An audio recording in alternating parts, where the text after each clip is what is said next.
Bonjour et bienvenue sur le podcast des Cascadeuses qui met en avant des femmes entrepreneurs. Pour cette première interview, j'ai eu le plaisir de rencontrer Swazik Castelnerac, la créatrice des carnets Save Your Love Date, un outil de communication pour les couples qui souhaitent faire évoluer leur relation. Swazik nous raconte comment cette idée s'est progressivement imposée à elle comme une évidence. Elle nous parle également de la façon dont elle a lancé rapidement la création des carnets et comment elle les a fait connaître. Pour les auditrices qui seraient séduites par le concept des carnets, elles peuvent utiliser le code promo Cascadeuse, au pluriel, pour bénéficier de 15% de réduction. Vous retrouverez toutes les informations de cette interview dans le descriptif du podcast.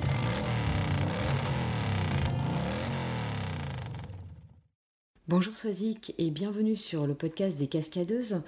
Est-ce que tu pourrais te présenter et expliquer le concept des carnets Save Your Love Date ? Bonjour Cindy, merci de m'avoir invitée sur ton podcast. Donc, je suis Swazik Castelnerac, j'ai 40 ans, je suis mariée depuis bientôt 14 ans et nous avons 4 enfants.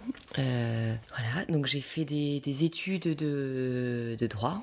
Je me suis spécialisée en droit de la santé, donc j'ai travaillé pendant plus de 10 ans pour les cliniques et les hôpitaux, en fait, dans tout ce qui était responsabilité médicale. Et en fait, il y a un peu plus d'1 an maintenant, m'est venue l'idée comme une révélation de créer un outil de com pour les couples. Donc voilà, ça a été une telle révélation que j'étais persuadée que c'est dans cette voie qu'il fallait que je m'oriente. Donc voilà, j'ai continué en parallèle mon activité de juriste, mais voilà, aujourd'hui j'ai tout arrêté et je me consacre à 100% dans cette nouvelle aventure donc, que j'ai appelée Save Your Love Date. Donc c'est le nom du concept que j'ai créé. D'accord, j'ai vu qu'on disait SILD aussi du coup. Oui, voilà, ouais. Du coup il y a l'acronyme SIL, voilà, qui est plus facile parfois à dire. Plus court, ouais. Ouais, voilà, plus court. Mais donc voilà, ça va faire maintenant 8 mois que voilà, j'ai vraiment changé d'activité. D'accord. Et alors du coup, en étant dans l'univers juridique, l'idée en fait de travailler sur la vie des couples, les problématiques de couple est venue à germer en toi en fait. Alors en fait, il y a deux choses. Vraiment le premier point où je me suis dit il faut agir, c'est en voyant, donc nous on a la quarantaine, en voyant des couples d'amis autour de nous qui commençaient à mal tourner, pour qui ça devenait difficile de communiquer, qui n'avaient plus le goût d'être ensemble, de partir ensemble en vacances, et on se disait, quel gâchis quoi.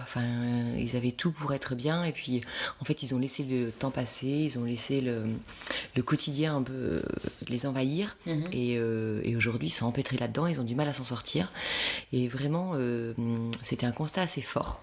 Quand tu dis on se disait, c'est... Avec Arnaud. Avec Arnaud, ton mari. Ouais, c'est une conversation qu'on avait souvent. En fait, on a souvent été... on s'est souvent positionné, sans qu'on le demande, hein, mais un peu comme un couple confident auprès de nos amis, notamment sur leurs problèmes de couple. Donc, en fait, voilà, c'est quelque chose vraiment sur lequel on a pu souvent parler, réfléchir, et voilà, c'est un sujet dont on avait vraiment conscience. Et tous les deux ? Ou alors ça venait plus de toi ou de lui ? Non, je crois vraiment tous les deux. Ouais. Parce que, en fait, nous, on a une démarche de couple qui fait que, comme Arnaud a été amené à partir assez souvent et sans vraiment qu'on puisse se donner de nouvelles. Dans le cadre de son métier ? Ouais, dans le cadre de son métier, partant en mission régulièrement. En fait, on avait développé entre nous tout un système de communication, du coup non verbal, parce qu'on ne pouvait vraiment absolument pas se parler pendant cette période-là. Donc pas de coup de fil, pas de Skype ? Non, pas de coup de fil, rien. Et ça nous a vraiment beaucoup aidé en fait à apprendre à bien communiquer. Donc c'était des choses toutes bêtes, hein, mais on se laissait par exemple, on savait qu'une fois par semaine, on avait une lettre à ouvrir. Donc du coup, on s'est beaucoup écrit tous les deux. D'accord, mais à l'avance, alors du coup, vous avez réfléchi à des idées créatives. On avait une boîte chacun, et puis voilà. On avait une chanson par semaine à écouter, une surprise par semaine. Donc voilà, en fait, on a vraiment appris à développer tout ça. Donc c'est parti de là, trouver des petites idées en fait pour continuer à garder le lien avec son conjoint quand il n'est pas là. Et du coup, ces idées, en fait, elles ont vraiment bien marché. Alors. Ouais, c'était vraiment l'idée de mettre des choses en place dans son couple pour pas tomber dans la routine déjà, et puis toujours avec une certaine idée de séduction aussi. D'accord. Voilà, de toujours maintenir ça. Ça pour nous, ça a toujours été très important. Et puis le fait de surprendre aussi. Toujours ça, voilà, dans nos façons de faire, on a essayé toujours de. Donc toujours pimenter un peu le couple et. Ouais, puis pas s'endormir, quoi. Pas s'endormir, toujours être dans l'action, en fait. Flamme, être dans l'action, toujours. D'accord. Donc en fait, ça fait longtemps que tu as cette démarche, en tout cas, de réfléchir sur le couple et comment raviver la petite flamme. Ouais, vraiment, ça, on l'a toujours eu. En fait, au départ, on considère qu'on a eu beaucoup de chance de pouvoir se retrouver et de pouvoir donner vie à notre couple. Donc on s'est dit vraiment, faut qu'on en prenne soin parce qu'on a eu la chance de pouvoir se retrouver comme ça. Donc on en prend soin et on a toujours eu cette idée en tête. D'accord. Ce qui fait que c'est moteur en fait pour nous.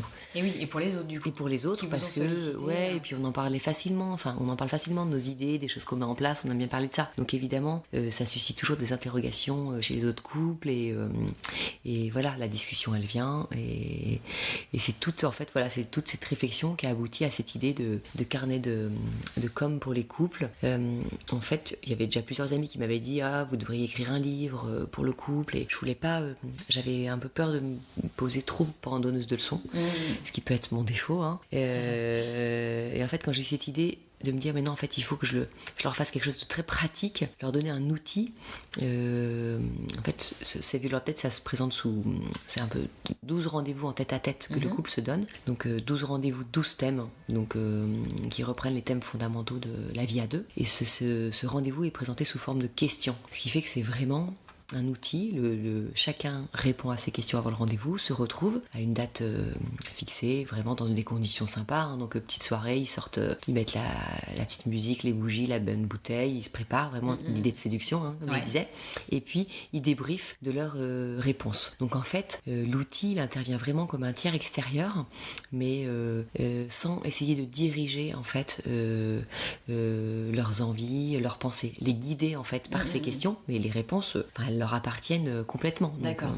C'est eux qui les apportent et après c'est les échanges qui vont faire que... Voilà, qui naissent de ces questions qui font que ça va leur permettre d'avancer. Voilà. En fait. Voilà. Donc en fait mon idée est partie de constat des couples qui allaient mal, mais en fait ils s'adaptent aussi aux couples qui vont bien parce que justement dans l'idée c'est de se dire si on prend le temps de se poser vraiment à deux, de discuter profondément de sujets importants de couple, voilà, sans parasites autour, donc voilà, ça peut être sans les écrans, sans les enfants par exemple, et on va vraiment au bout de ces sujets et on n'est pas on avance dans nos vies de couple en gardant toujours le lien avec l'autre sur ses envies, sur ses désirs, sur la façon dont il évolue. Et voilà, il n'y a pas un jour où on se réveille en se disant non mais j'ai pas vu comme t'avais changé, je te reconnais plus aujourd'hui, parce qu'évidemment qu'on change, sur une vie de couple, on évolue, on évolue, mais combien de fois est-ce qu'on se pose ces questions-là, combien de fois on se refait des compliments l'un à l'autre, ou en fait très rarement. Donc ça permet de rester attentif à l'autre et puis de voir comment il évolue, de continuer à apprendre à le connaître. Voilà, tout à fait. Et alors du coup c'est 12 rendez-vous, 12 thèmes.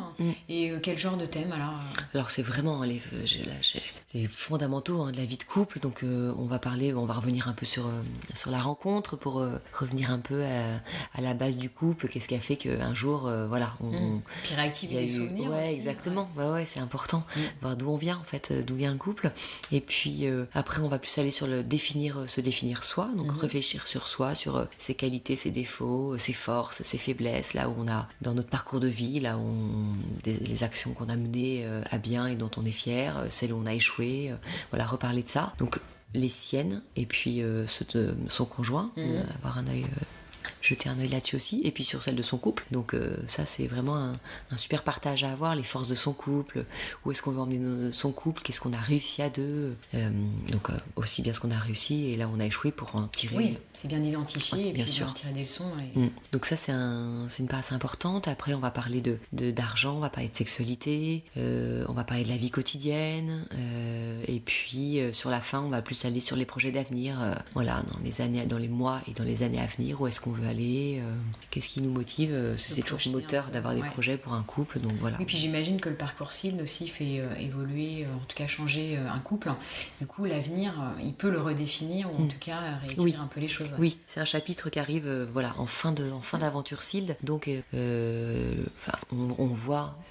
On est censé voir les choses en tout cas un peu différemment, ou être plus clairvoyant, voir les choses plus en profondeur, ou avoir changé certaines choses justement pour bien s'adapter à l'évolution de chacun. Donc moi ce que je dis à mes couples, c'est que entre votre premier rendez-vous et votre 12e, vous ne serez pas le même couple. Eh oui, c'est ça. Il y a une transformation qui s'effectue au fil des rendez-vous. Voilà, c'est... Alors, comment tu as mené ce projet ? Est-ce que toi, déjà, dans tes expériences professionnelles antérieures, tu avais déjà eu une gestion de projet un peu similaire ? Est-ce que tu as pu tirer parti, en fait, de tes compétences d'avant ?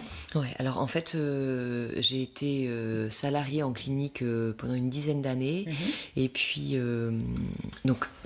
Je travaillais assez loin de mon domicile, donc j'avais déjà une part en télétravail. Donc j'étais habituée à travailler pas mal seule de chez moi. À la maison, ouais, j'avais vraiment l'habitude de cet exercice. Et puis quand ça est devenu trop compliqué à la naissance de mon 4e enfant de faire les allers-retours et de partir de la maison régulièrement, je décidais de m'installer à mon compte. Donc j'avais déjà en fait vraiment cette habitude d'avoir monté mon entreprise, donc tout le côté administratif, de travailler seule.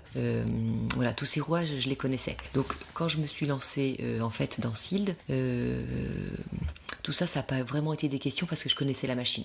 Donc, j'ai pu vraiment me concentrer sur mon concept. Voilà. Beaucoup plus que sur le côté administratif. Et création d'entreprise, etc. Qui est quand même assez... qui peut être laborieux, quoi. Qui peut être laborieux quand on ne connaît pas. Ouais. D'accord. Et est-ce que du coup, tu as suivi un accompagnement particulier, un dispositif ? Est-ce que comment tu as fait en fait pour... Parce que bon, entre être juriste de la santé à son compte et construire un vrai produit, c'est pas tout à fait la même gestion. Alors en fait... Déjà, il y avait une telle évidence en moi que cet outil devait exister, devait sortir, qu'en fait, je me suis pas posé énormément de questions et j'ai assez vite foncé. Donc, c'est vrai qu'on conseille souvent de faire des études de marché, de regarder un peu ce qui fait, ce qui se fait pas. Je l'ai fait vraiment très rapidement, mais parce que de toute façon, j'étais persuadée d'avoir la bonne idée. Donc, peu importe ce qui était... Du coup, tu t'es lancée et puis peu importe ce qui existait. Oui, alors j'avais quand même constaté un vide dans ce vide avant. Ouais, quand même. En regardant comme ça, je marquais rapidement. Je voyais bien que je me lançais pas dans quelque chose où déjà il existait, C'était pas hyper concluant. Où il y avait déjà une... Non, exactement. Donc, et ça, une fois que ce constat a été fait, j'ai pas... Surtout au niveau papier, quoi. Aujourd'hui, c'est vrai que du coup, l'impression, c'est moins à la mode, on est plus dans le digital, donc c'est un petit peu un décalage, quoi. Ouais, tout à fait. Tout à fait. Mais c'est vrai que je trouvais important de revenir justement sur quelque chose de vraiment... une référence papier pour ça fait partie pour moi du succès de l'outil aussi, c'est d'avoir cette approche de d'écrire. Pour moi, le fait d'écrire quelque chose, c'est déjà se l'approprier. Donc comme chacun de son côté. On doit répondre aux questions par écrit, donc vraiment mettre des mots en fait sur ce qu'on ressent quand on arrive au tête-à-tête. Quelque part, le fait de l'avoir écrit, ça l'a imprégné en nous, et donc ça sera beaucoup plus facile à retransmettre à l'autre. Donc on va me dire, on peut tout à fait pianoter aussi sur l'ordinateur, mais le contact... papier-crayon. Ouais, papier-crayon, le fait de ne pas avoir d'écran.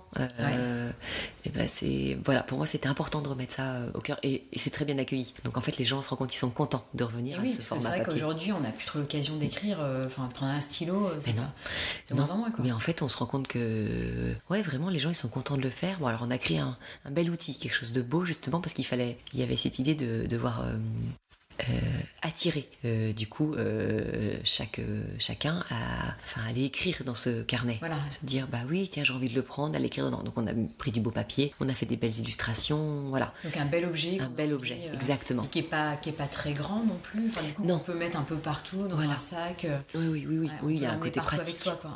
Voilà, mais il fallait attirer en fait, se dire on a envie d'y aller. Voilà, c'est ça. Et du coup, alors, quand tu as commencé à travailler, j'imagine que tu en as parlé aussi autour de toi, je sais pas, tes amis, ta famille.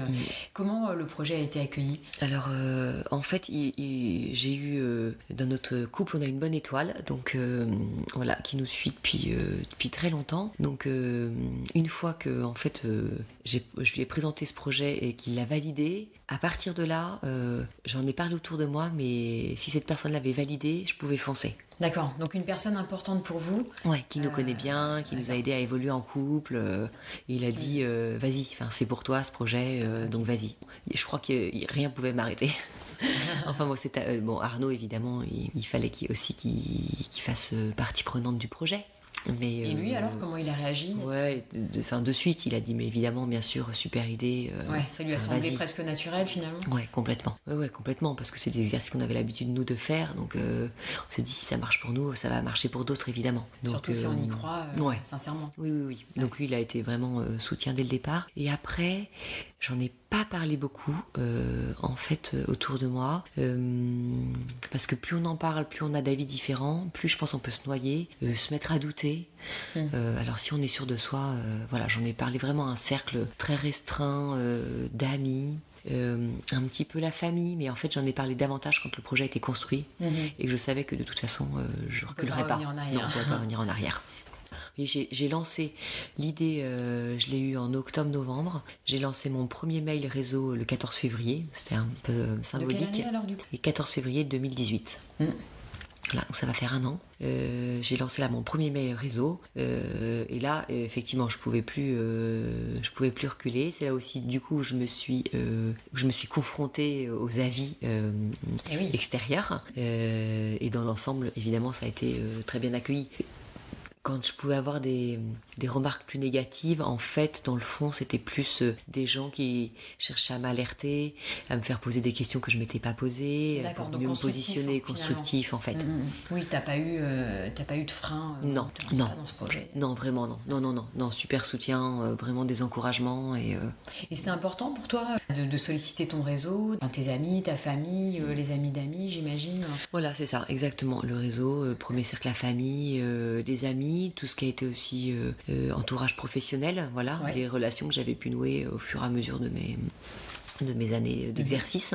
Voilà, vraiment ratisser large dans son réseau. Et puis après ce premier contact avec ce premier cercle de réseau, activer le réseau du réseau. Donc quand les gens ont accueilli la nouvelle, ont validé le projet, ont pris connaissance du projet, c'est leur demander eux-mêmes de me redonner en fait tout bêtement des adresses mail de gens de leur entourage que le concept peut intéresser, que je peux rajouter à ma mailing list. Donc comme ça, de 100 personnes, je suis passée, aujourd'hui je dois être à une liste de 1000 mails juste de réseau. Des mails de gens personnes susceptibles à eux, vraiment. Ouais. Et moi après, je me débrouille avec ça, avec des petites newsletters, donner des nouvelles du projet, voilà. Et du coup, ta façon de communiquer, alors t'as commencé comme ça. J'ai commencé comme ça, voilà, le 14 février. Le 14 février, j'ai fait ça et j'ai ouvert mes réseaux sociaux, donc Instagram et Facebook.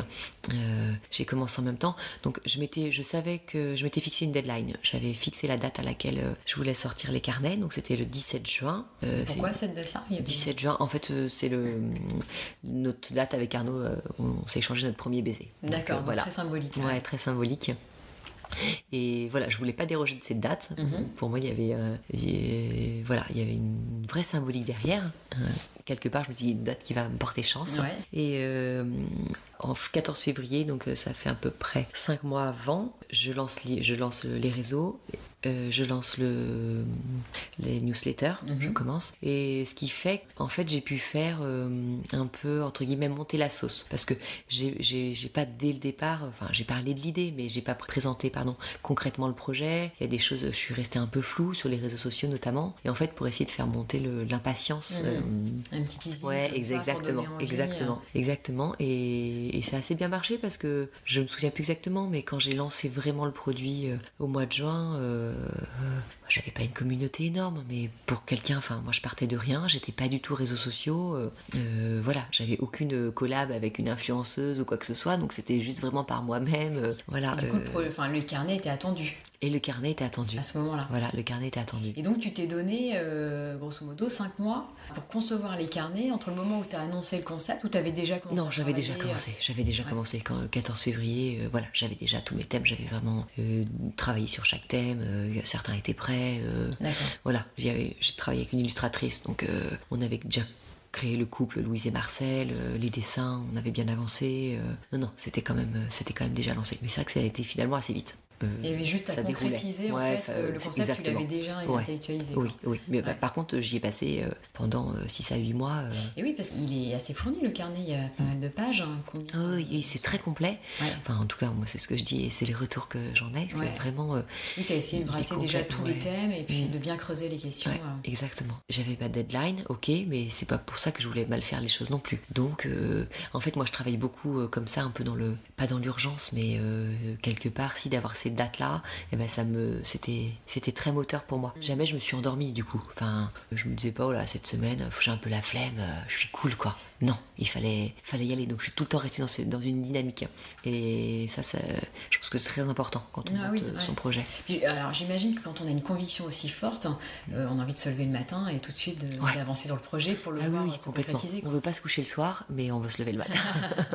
Donc oui, c'est sûr que j'ai passé des nuits à travailler dessus, mais en fait ça me quittait pas. Enfin, j'avais le feu, j'ai vraiment et je voulais que ça se concrétise, je voulais l'avoir entre les mains, je voulais sur les problématiques de couple comme ça, est-ce que tu as eu besoin de travailler avec des psychologues, avec des gens peut-être un peu plus, on va dire, professionnels, entre guillemets, sur les problématiques?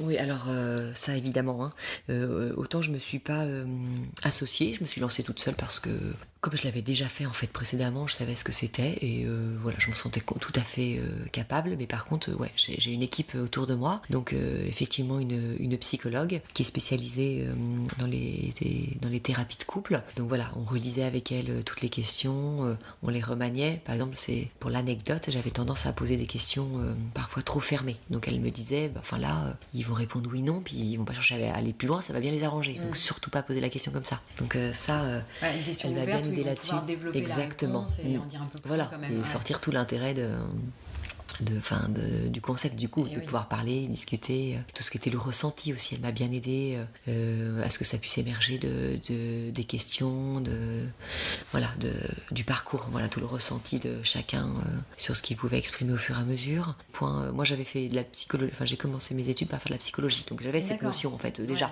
j'avais cette attirance, cette sensibilité, exactement. Je pouvais pas me mettre à sa hauteur non plus, donc ça a été important pour moi de travailler avec elle. Et puis j'ai travaillé avec une illustratrice, donc comme je disais tout à l'heure, pour tout ce qui était le côté beau en fait de l'objet. Oui, puis les deux personnages du coup, Louise et Marcel, qui vivent à travers les carnets. Voilà, exactement, qui nous aident à avancer en fait. Auxquels on peut s'identifier. Ouais, tout à fait. Et puis après j'ai travaillé également avec un graphiste.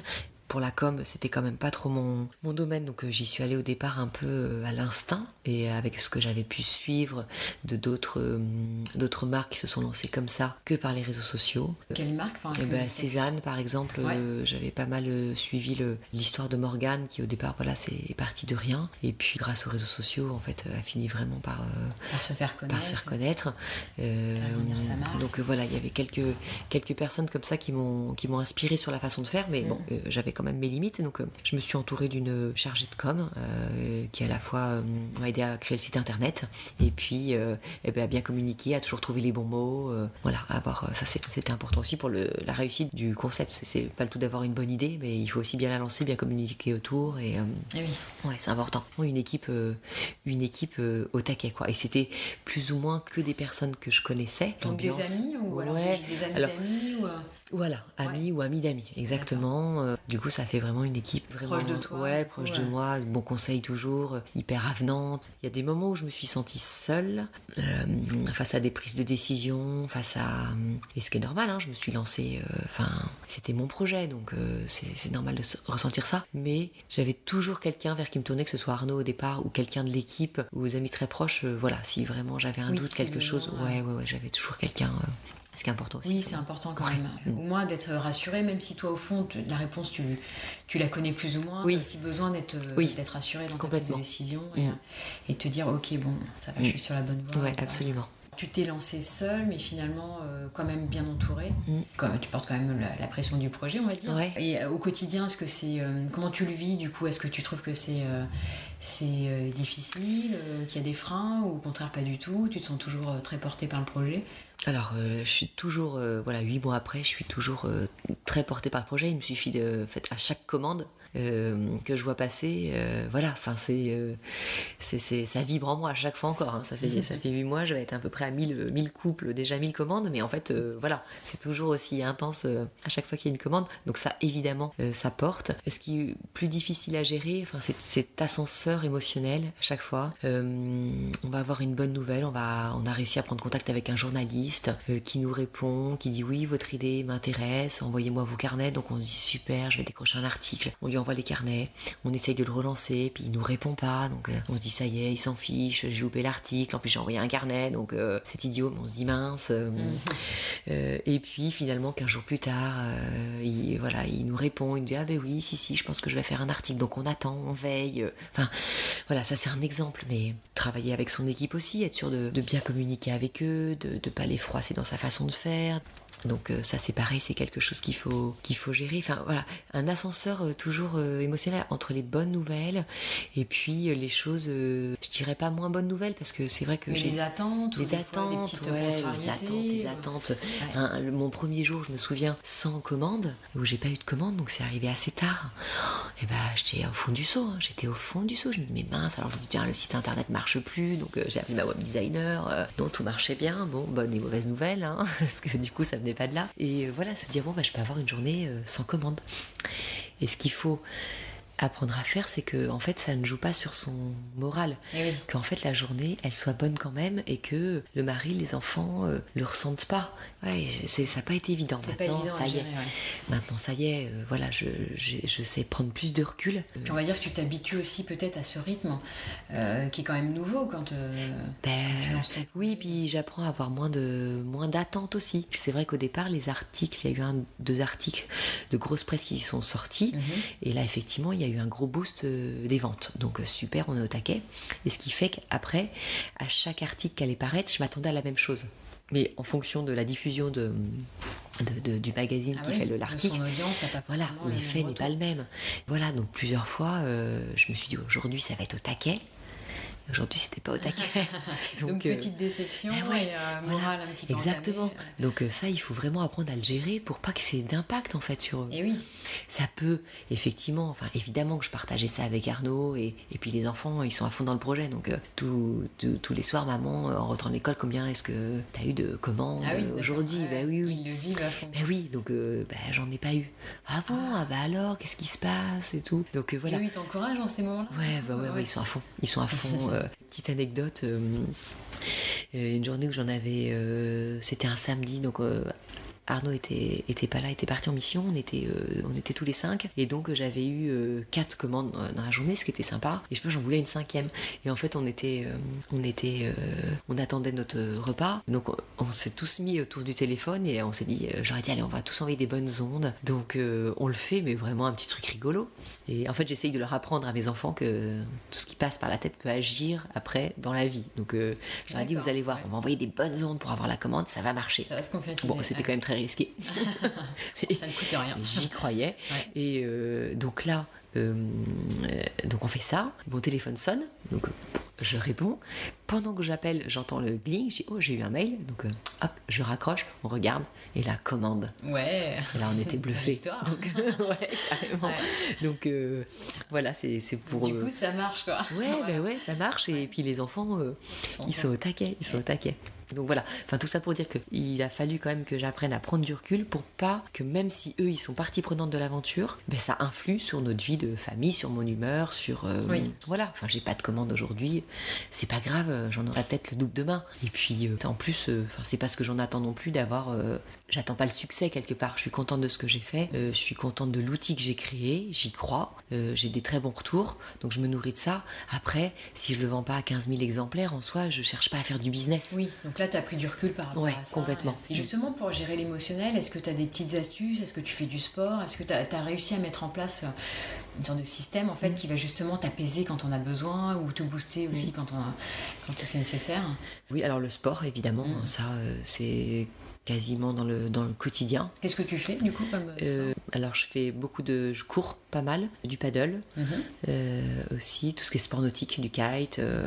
Ah oui, donc ça dépense. Oui, c'est bien dépenser. Exactement.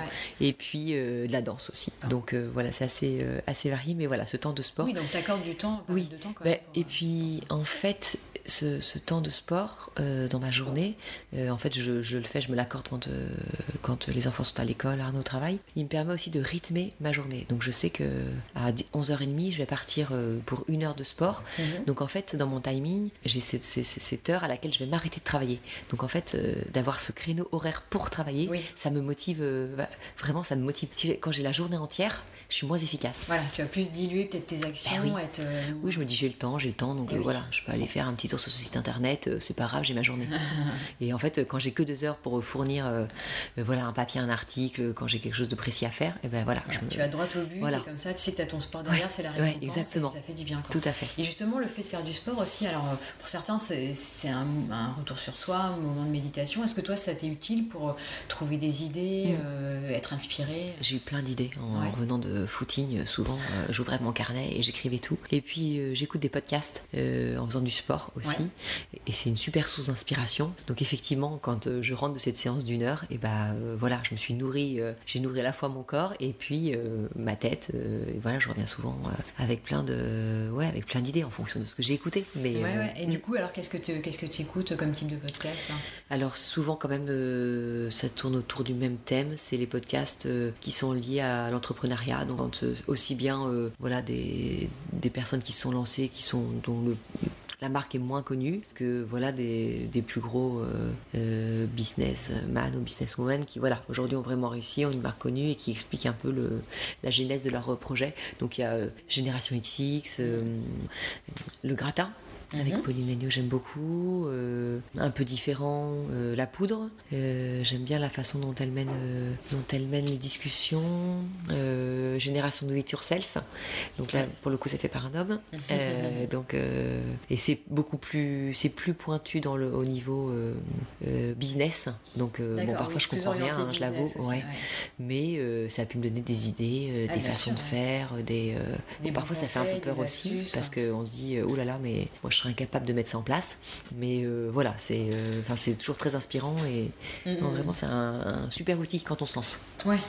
Et vraiment. Du coup au niveau, est-ce que tu as lu des bouquins, regarder des émissions qui t'ont inspiré aussi regarder des émissions pas trop, livres un petit peu, j'ai lu celui de Catherine Pinvin qui s'appelle Une vie et 5 minutes, c'est la créatrice de Tartines et Chocolat, qui a eu une vie vraiment de folie et a une énorme détermination dans ce qu'elle voulait faire, quand elle avait une idée, vraiment elle y allait à fond. Tout ce qu'elle a touché s'est transformé un peu en or, donc c'est vraiment se dire il y a des personnes comme ça qui sont faites pour entreprendre, clairement, mais inspirant, passionnant. Il y a la revue Les Confettis qui est consacrée aux femmes inspirantes, donc il y a toujours 1 ou 2 reportages sur une femme qui s'est lancée comme ça, donc ça j'aime beaucoup.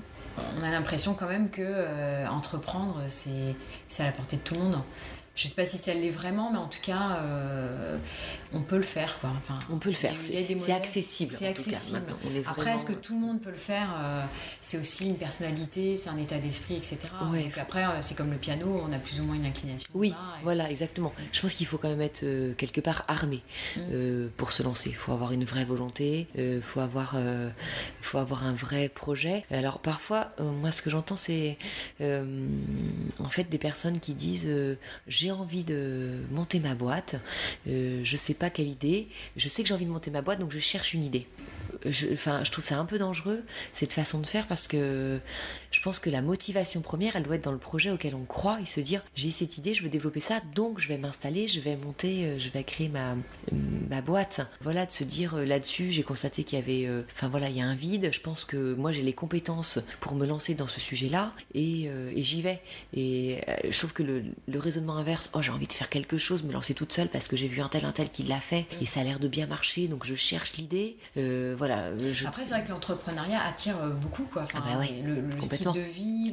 D'autant plus les femmes, d'ailleurs, je trouve. Et d'autant plus les femmes, puisque du coup, ça permet d'équilibrer vie de famille et vie professionnelle. Ça a été le cas pour toi, du coup Oui, moi, en fait, avec le télétravail, dès le départ, j'ai vraiment pu concilier les deux, donc, ce qui fait que j'ai gardé ce rythme-là. Mais oui, j'étais contente d'être là le soir quand les enfants rentrent de l'école. Après, il y a eu toute la période vraiment de conception de Syld, où pour le coup, ce qui n'était pas facile, c'était que comme je travaillais à domicile, ils rentraient de l'école, on goûtait ensemble et après il fallait que je leur explique en leur disant je suis là, mais en fait je suis pas trop là, quoi. Mais je travaille. Donc j'étais devant mon ordinateur, ils voyaient ça, donc et ça c'est quelque chose que j'ai pas trop aimé, donc je leur ai bien expliqué. D'accord. Je leur ai dit je suis pas là en train de faire autre chose que de travailler. Ils l'ont compris. Ouais, ils l'ont compris. Ils l'ont bien compris, mais c'était nécessaire de leur expliquer. Ouais. Ils nous voient tellement devant les écrans quand même. Et puis ça leur parle pas. Qu'est-ce que tu fais? Tu peux aussi bien faire du shopping que. Mais voilà, exactement. Donc je voulais pas qu'ils puissent se dire on rentre de l'école, maman elle fait son shopping, alors que nous on a notre journée à raconter. Ouais. Et que c'est comme ça qu'on agissait d'habitude. Donc aussi un petit changement dans la du quotidien, dans l'organisation. Oui, pendant toute cette période de conception, clairement. Donc ça il a fallu le gérer, c'était pas forcément toujours facile, mais voilà, quand on parle aux enfants, finalement c'est déjà bon. Quand on communique, quoi. Oui. Et avec du recul, est-ce qu'il y a des choses que tu changerais, que tu ferais différemment ou pas? Avec un peu de recul, du coup, puisque c'est vrai que ça fait pas si longtemps que ça qu'a lancé. Franchement, non.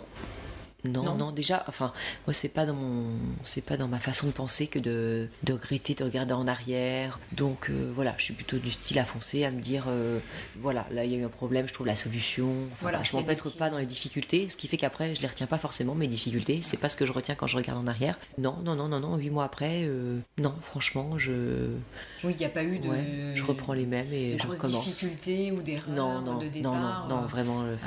Et puis effectivement, tirer des enseignements quand t'as un écueil ou. Oui, voilà, exactement. Et puis rebondir très vite. Rebondir trop vite et pas le garder en tête. Avancer, se dire.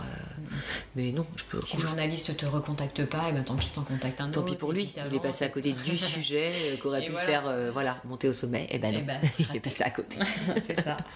Alors toi, du coup, tu recommanderais aujourd'hui aux femmes de se lancer, alors si justement elles ont une idée Oui, voilà, c'est ce que je te disais tout à l'heure. Je leur dirais pas, allez-y, lancez-vous pour vous lancer. Ouais. Mais si vous avez un projet, vraiment quelque chose, une idée à laquelle vous tenez, vous êtes persuadé pas de sa réussite, parce que ça, on peut jamais en être sûr, mais en tout cas, de sa raison d'exister, en fait, c'est pas le mot que je veux dire. Persuadé qu'elle a une raison d'être, en fait, cette idée.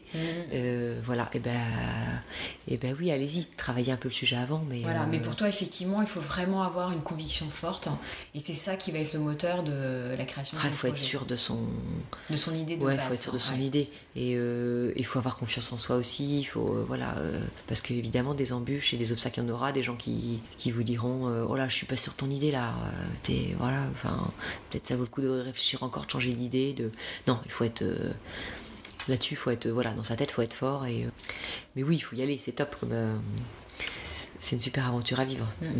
Est-ce que tu considères que tu es toi aussi une cascadeuse? Dans un certain sens, oui. Après, moi, je suis pas une tête brûlée, je suis pas. Alors la cascadeuse, c'est aussi le sentiment de liberté, certaines prises de risques, le goût de l'aventure. Alors liberté, clairement. Et j'ai fait vraiment le choix parce que j'aurais pu être éditée. Et pour le coup, je me suis dit, j'ai refusé, j'ai dit non, je me lance toute seule et je mène mon projet toute seule. Donc la notion de liberté, ça complètement. Donc sur versus-là, je suis complètement une cascadeuse. Ouais, et la prise de risque aussi, quelque part, mais... Et tu l'as peut-être pas vécu. Non, je me suis jamais sentie. J'ai jamais senti que je me mettais vraiment en danger. Ou parfois j'ai pris sur moi pour certaines actions. J'ai pas, Plutôt sereine, quoi. Ouais, plutôt sereine. Et est-ce qu'il y a un message que tu aimerais faire passer justement à des personnes qui, comme toi, voudraient se lancer? Est-ce que tu aurais un conseil? Alors, allez-y, réfléchissez pas trop. Réfléchissez, construisez votre projet, mais vous posez pas 1000 questions non plus. Voilà, si vous l'avez en vous, si dans votre fort intérieur, il y a une petite voix qui vous dit voilà, t'as la bonne idée, c'est fait pour toi, t'as les compétences. Vite la concrétiser. Allez-y. Et puis au pire, qu'est-ce qui se passe? Ça va pas fonctionner.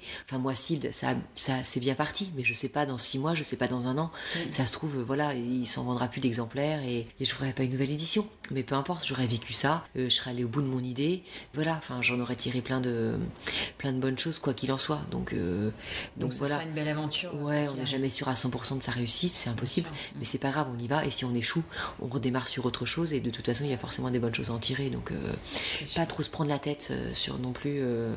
Et croire en soi et se dire, voilà, je pense que je tiens une idée. Et voilà, j'ai les compétences pour, j'y vais. Merci beaucoup, Swazik. Merci à toi, Cindy. Le podcast des Cascadeuses est terminé, j'espère qu'il vous a plu. N'hésitez pas à vous abonner ou à laisser un commentaire pour le soutenir.